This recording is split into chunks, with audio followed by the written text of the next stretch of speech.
नमस्कार, दिन भर की बड़ी खबरों में आपका स्वागत है। मैं हूं आंचल। लेकिन दिन भर की तमाम बड़ी खबरों से पहले एक नजर आज की सुर्खियों पर। पश्चिम बंगाल में मस्जिदों से लाउडस्पीकर हटाने पर विवाद। आईएसएफ ने कोर्ट जाने की कही बात, बिना लिखित आदेश की कार्रवाई को बताया अवैध। मुंबई में बीएमसी के भूखंडों के आवंटन पर सियासी संग्राम। शिवसेना यूबीटी नेता आदित्य ठाकरे ने लगाए लूट के आरोप। बीजेपी एमएलए अमरीश पटेल का दावा, सब कुछ टेंडर के नियमों के तहत। जम्मू कश्मीर के पूर्व मुख्यमंत्री फारूक अब्दुल्ला का बड़ा बयान, कहा जारी रहेगी अनुच्छेद 370 की बहाली की मांग। बीते दिन भी हुआ था प्रदर्शन। यूपी में माफिया अतीक अहमद के छोटे बेटे आबान अहमद की सड़क हादसे में गई जान। झांसी जेल में बंद भाई अली से मिलने जा रहा था आबान। हादसे में 3 और युवक घायल। ये तो थी सुर्खियां।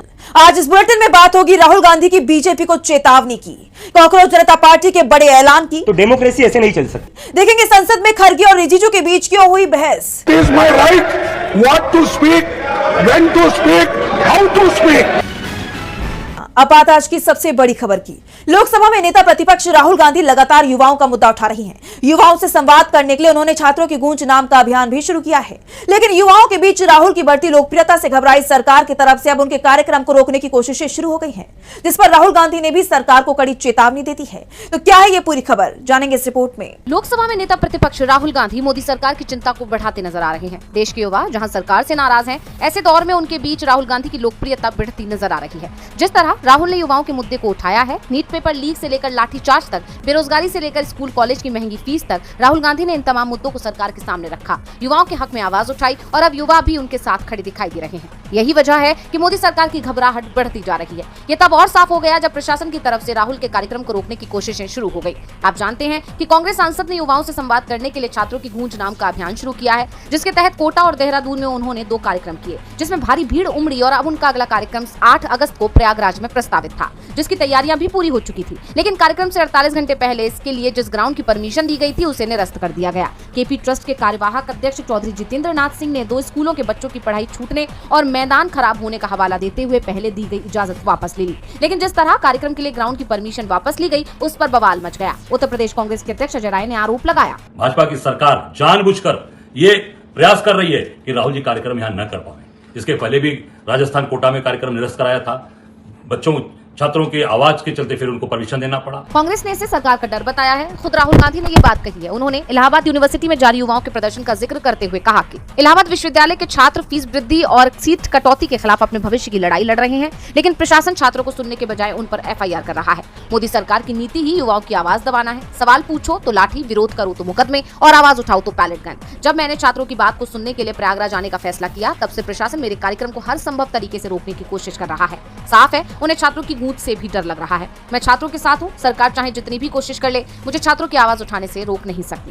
कांग्रेस सांसद इमरान प्रताप गढ़ी ने तो सीधा सवाल ही कर दिया कि आखिर सरकार इतना क्यों डरती है। उन्होंने चेतावनी देते हुए कहा, छात्रों की गूंज से क्यों डरती है सरकार? आप छात्रों की गूंज को रोकेंगे तो छात्रों की हुंकार सुनाई पड़ेगी। इसलिए राहुल गांधी को छात्रों से संवाद करने से रोकने का साहस मत दिखाइए। इस तरह इजाजत वापस लिए जाने पर सपा सांसद आनंद भदौरिया ने भी योगी सरकार को घेरा है। उन्होंने कहा कि उत्तर प्रदेश की सरकार बौखलाई हुई है। इलाहाबाद में राहुल गांधी की रैली को लेकर या छात्र संवाद को लेकर इजाजत ना दिया जाना बिल्कुल सही नहीं है। अब सबकी नजरें राहुल गांधी के कार्यक्रम पर टिकी हुई हैं, जहां उन्होंने रोजगार संकट की वास्तविकता को उजागर करने की बात कही है। युवाओं को राहुल गांधी का साथ मिल रहा है, जिससे सरकार की परेशानी बढ़ रही है। तो कॉकरोच जनता पार्टी ने भी सरकार की परेशानी बढ़ाने के लिए अपनी आगे की रणनीति तैयार कर ली है।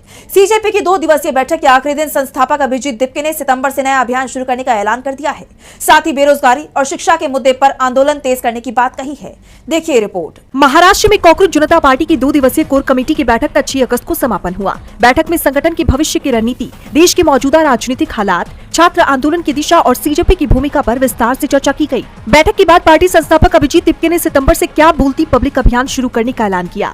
दिप्के ने युवाओं से इस अभियान से जुड़ने और आंदोलन को देशव्यापी बनाने की अपील की। उन्होंने कहा कि पूर्व शिक्षा मंत्री धर्मेंद्र प्रधान का इस्तीफा छात्र आंदोलन की सबसे बड़ी जीत है। जंतर मंतर के आंदोलन में सिर्फ छात्र ही नहीं बल्कि बड़ी संख्या में बेरोजगार युवा भी शामिल हुए थे, जो रोजगार और शिक्षा जैसे मुद्दों पर अपनी आवाज बुलंद कर रहे हैं। बेरोजगारी देश की सबसे बड़ी समस्या है और इसे देशव्यापी मुद्दा बनाया जाएगा। इसके अलावा दिप्के ने सरकार और चुनाव आयोग पर भी निशाना साधा। उन्होंने कहा, हमारे देश में एक टाइम हुआ करता था जहां पर वोटर्स सरकार चुनते थे, लेकिन आज के दौर में क्या हो रहा है? सरकार चुन रही है कि वोटर कौन होगा, सरकार चुन रही है कि कौन वोट नहीं करेगा, कौन वोट डालेगा। तो डेमोक्रेसी ऐसे नहीं चल सकती है। तो इस पर इलेक्शन कमीशन की जो अकाउंटेबिलिटी है वो भी फिक्स करनी पड़ेगी। अगर इलेक्शन कमीशन की अकाउंटेबिलिटी फिक्स नहीं करेंगे तो ये देश में इलेक्शन मैनिपुलेशन होता रहेगा। हालांकि दिप्के ने यह भी दोहराया कि सीजेपी फिलहाल चुनावी रणनीति में उतरने की कोई योजना नहीं बना रही है। इस समय देश को किसी नए राजनीतिक दल की नहीं बल्कि जनता की आवाज उठाने वाली एक मजबूत प्रेशर ग्रुप की जरूरत है, जो सरकारों पर जवाबदेही का दबाव बना सके। कॉकरोच एक बार फिर सरकार के खिलाफ मोर्चा खोलने की तैयारी में है, तो संसद में विपक्ष ने सरकार की घेराबंदी कर दी है। संसद में छात्रों पर लाठीचार्ज और राम मंदिर चढ़ावा चोरी को लेकर सत्ता पक्ष सवालों से घिरा हुआ है। विपक्ष गृह मंत्री अमित शाह के इस्तीफे की मांग कर रहा है।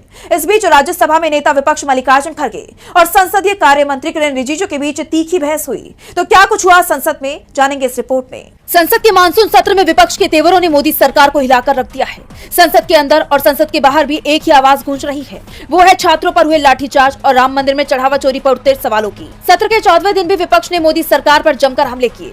संसद परिसर में विपक्षी सांसदों ने अमित शाह जवाब दो के पोस्टर के साथ जमकर नारेबाजी की। वहीं समाजवादी पार्टी के सांसदों ने चढ़ावा चोर गद्दी छोड़ के पोस्टरों के साथ बारिश में छाता लेकर प्रदर्शन किया।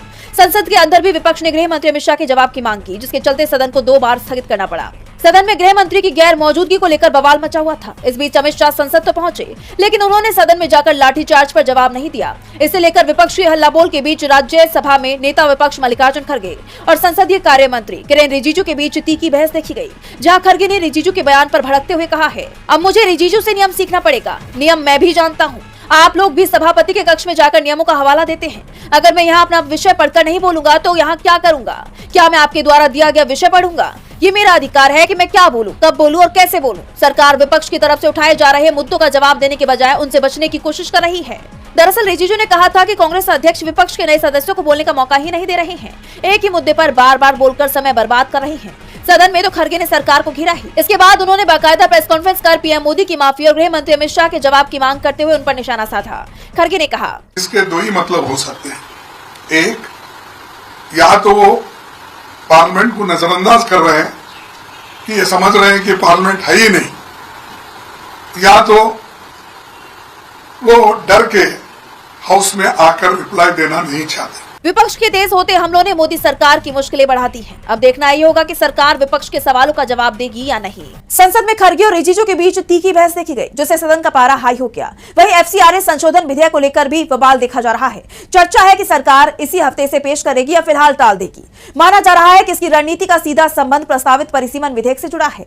इस बीच विपक्ष ने नए प्रावधानों पर सवाल उठाते हुए सरकार पर बड़ा आरोप लगा दिया है। देखिए रिपोर्ट। संसद के मानसून सत्र में FCRA यानी फॉरेन कंट्रीब्यूशन रेगुलेशन एक्ट में प्रस्तावित संशोधन को लेकर सियासी सरगर्मियां बढ़ गई हैं। सरकार का कहना है कि नए संशोधन का उद्देश्य विदेशी चंदे से बनी संपत्तियों के प्रबंधन को स्पष्ट करना और कानून की व्यावहारिक कमियों को दूर करना है।